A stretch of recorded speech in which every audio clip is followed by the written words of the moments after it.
Olá, caros alunos. Iniciemos então mais uma aula. Nesta aula trabalharemos sobre a nova ortografia. Como referência bibliográfica, nós empregaremos o Segala, o Bechat e o Sacconi, que são mestres da nossa língua, né, e muito cobrados em concursos públicos. A nossa referência principal aqui será o Acordo Ortográfico da Língua Portuguesa, que está disponível no site da Academia Brasileira de Letras. Vocês poderão ver o link na descrição, tanto desse site, quanto também de alguns games que podem ser utilizados para aprender a nova ortografia. Iniciemos então a aula. O acordo ortográfico, o ortográfico, para quem não sabe, vem do grego ortografos, que significa escrita correta.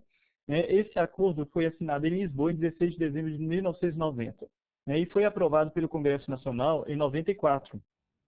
Ou seja, qual é o objetivo desse acordo? É unificar na comunidade lusófona, a questão ortográfica, mas ele não abrange a língua falada.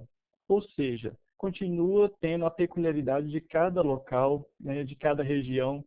Por quê? Porque seria difícil você conseguir uma homogeneidade na língua falada. Até no próprio Brasil, por ser um país continental, nós temos uma língua falada que se difere muito em diversas regiões. Por exemplo, as próprias palavras que são utilizadas para definir a mesma coisa. Por exemplo, mandioca, macaxeira, aipim e etc. É um exemplo, um exemplo bem utilizado aí por vários professores. Então, essa língua falada nesses países de língua portuguesa foi unificada apenas na questão ortográfica. E em que consistia essa unificação? É uma tentativa de facilitação de comunicação entre os diversos povos. Não é isso? Então, começando.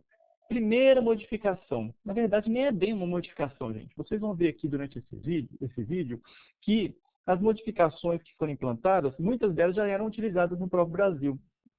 A gente ficou meio estagnado, atordoado com as modificações quando teve uma repercussão midiática, mas muitas delas nós já utilizamos no nosso dia a dia. Por exemplo, a letra K, W, Y. Nós já utilizamos essas letras K, W e Y no nosso vocabulário. Não é isso? Então, o nosso alfabeto agora, ele passa a ter 26 letras. Vocês sabem a diferença entre letras e fonemas, não é isso? Então, se você não sabe, depois a gente vai tentar gravar uma aula também sobre esses outros aspectos da língua. Vamos focar um pouquinho aqui. O fonema aqui, a gente está pensando no som que essas letras fazem, não é isso? Vamos pensar de forma resumida dessa maneira. Então, essas letras combinadas com vários sinais formam mais de 30 fonemas de nossa fala, não é isso? E essas letras K, W e Y, agora sim, a partir desse acordo, fazem parte do nosso alfabeto. O K, W e Y, eles funcionam em quais momentos? Por exemplo, nas abreviaturas e termos científicos de uso internacional. A gente utiliza, por exemplo, para quilômetro. Veja, para escrever a palavra quilômetro, eu usei o QU.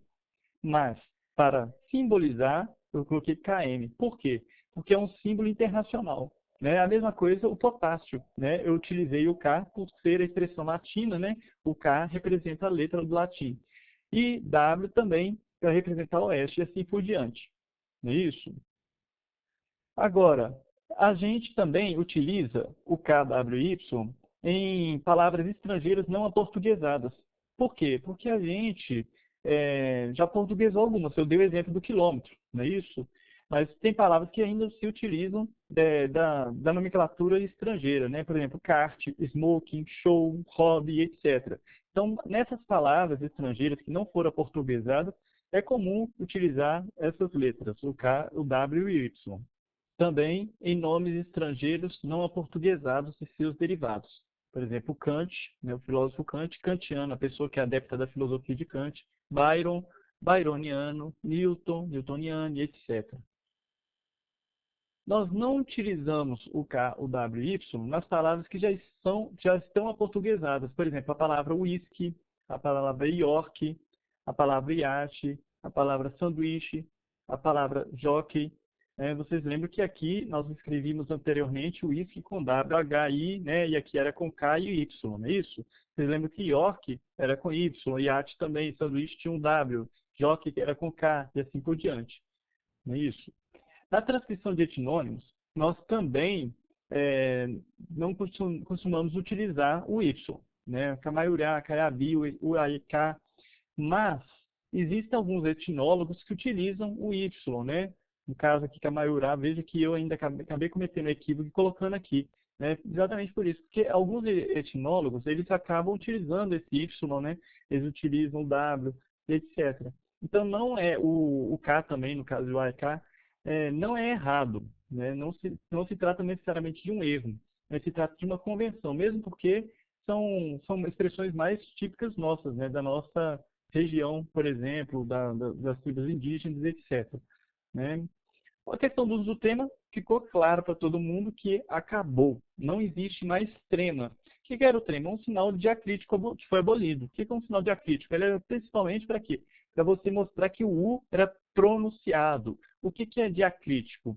Se não me engano, diacrítico é aquilo que distingue, né? É uma coisa que traz a distinção. Então, é a letra que tem uma distinção em razão daquele sinal. Então, 50 não precisa mais da trema para você pronunciar. E a gente já não utilizava, né, gente? Quem é que colocava trema em linguiça, por exemplo?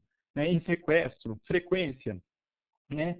Antigamente, a palavra sanguíneo, por exemplo, era uma palavra cujo trema era opcional. Por quê? Porque ela vem da palavra sangue, né? Então, essas palavras, elas tinham trema opcional. Mas agora foi abolido totalmente o uso do trema nessas situações. Não é isso? O trema permanece apenas em quê? Apenas nas palavras estrangeiras, né, e suas derivadas. Por exemplo, Miller, Milleriano, Lynch e assim por diante. Então, essas palavras, né, principalmente nomes estrangeiros, ele continua utilizando o trema, né? Mas nas palavras já portuguesadas não se utiliza mais o trema. Mas é muito raro, então, a utilização do trema. Já era raro, então agora menos ainda. Então, na próxima aula, nós trabalharemos a acentuação gráfica, né, começando daquelas noções elementares de acentuação gráfica, não restringindo apenas essas mudanças do acordo, mas a acentuação gráfica de uma maneira geral. E numa próxima oportunidade também trabalharemos a higienização.